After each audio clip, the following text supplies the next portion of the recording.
కేసీఆర్కు టచ్లో నల్గొండ కాంగ్రెస్ ఎమ్మెల్యే అని చెప్పేసి క్వశ్చన్ మార్కే పెట్టాను నేను కూడా బేసికల్. అంటే ఈ మధ్య ఒక ఎమ్మెల్యే నల్గొండకు సంబంధించినటువంటి ఒక రిజర్వ్డ్ కాన్స్టిట్యుయెన్సీకి సంబంధించినటువంటి ఎమ్మెల్యే మళ్ళీ కేసీఆర్లకు టచ్లోకి వెళ్ళిండని చెప్పేసి ఆయన ఫామ్ హౌస్లో కలిసిండని చెప్పేసి కూడా మనకు ఒక వార్త అయితే వినిపిస్తుంది. ఆయన ఎవరో అనేది కూడా మీకు ఈ పార్టీకి అర్థమై ఉంటుంది.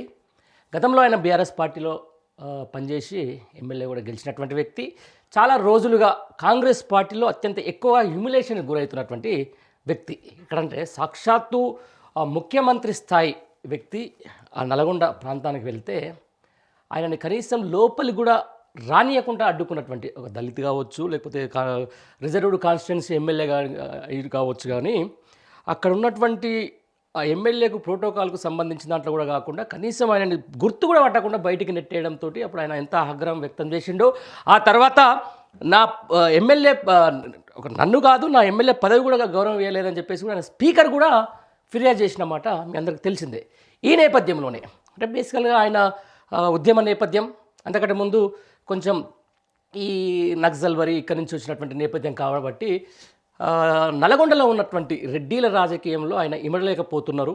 ఆయన ఎట్టి పరిస్థితుల్లో మళ్ళీ బ్యాక్ టు పెవిలియన్గా వచ్చేస్తారని చెప్పేసి కూడా అక్కడ స్థానిక నాయకత్వం నుంచి కానీ లేకపోతే కాంగ్రెస్ పార్టీ నల్గొండ జిల్లా నాయకత్వం నుంచి కూడా విపరీతమైనటువంటి వార్తలు వస్తున్నటువంటి మాట. అదే దానికి సంబంధించిన దాంట్లోనే నేను మళ్ళీ గర్వాపసి అంటానని చెప్పేసి కూడా నేరుగా ఆయన కేసీఆర్లకు టచ్లోకి వెళ్ళడం, ఆయన సందర్భం చూసి రా అని చెప్పేసి కూడా చెప్పినట్టుగా మనకైతే కొన్ని ఒక వార్తలు అయితే వినిపిస్తున్నాయి. చూడాలి మరి బేసికల్గా ఆయన ఉన్నటువంటి నేపథ్యం ఏదైతే ఉందో, ఆయన అంటే ఒక ఫైర్ బ్రాండ్గా పేరు ఉంది, యువ ఎమ్మెల్యే, మంచి భవిష్యత్తు ఉన్నటువంటి నేత, ప్రజాదరణ కూడా అద్భుతంగా ఉంది. మొన్న జరిగిన సార్వత్రిక ఎలక్షన్లో అత్యంత భారీ మెజారిటీతో గెలిచినటువంటి, అంటే పార్టీలకు అతీతంగా కూడా ఆయనకు అక్కడ ఒక ఏమంటారు దాన్ని, ఒక పట్టయితే ఉన్నటువంటి వ్యక్తి. అటు సామాజిక వర్గాలకు సంబంధించి వాళ్ళ సతీమణి కూడా, ఆమె కూడా ఉద్యమ నేపథ్యం అక్కడ ఉంది. ఆ తర్వాత ఈయనకు కూడా ఉద్యమ నేపథ్యం.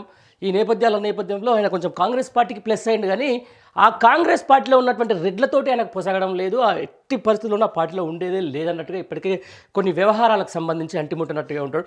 అలా వాగ్దాటి కూడా అద్భుతమైన వాగ్దాటి వ్యక్తి. అసెంబ్లీలో మాట్లాడితే చాలా అద్భుతంగా మాట్లాడతారు. కానీ ఈ మధ్యకాలంలో చూస్తే ఒక్క సెషన్లో కూడా ఆయన ఎక్కడ మాట్లాడింది లేదు. నియోజకవర్గానికి సంబంధించి కానీ లేకపోతే ఏ అంశానికి సంబంధించి కూడా కనీసం ఆయన మాట్లాడింది లేదు. అంటే ఈ నేపథ్యంలోనే అసలు ఆ ఎమ్మెల్యే మళ్ళీ బీఆర్ఎస్ వైపు వస్తున్నారు, బీఆర్ఎస్ వైపు రాబోతున్నారు అని చెప్పేసి కూడా కాంగ్రెస్ వర్గాలే స్పష్టం చేస్తున్నట్టు.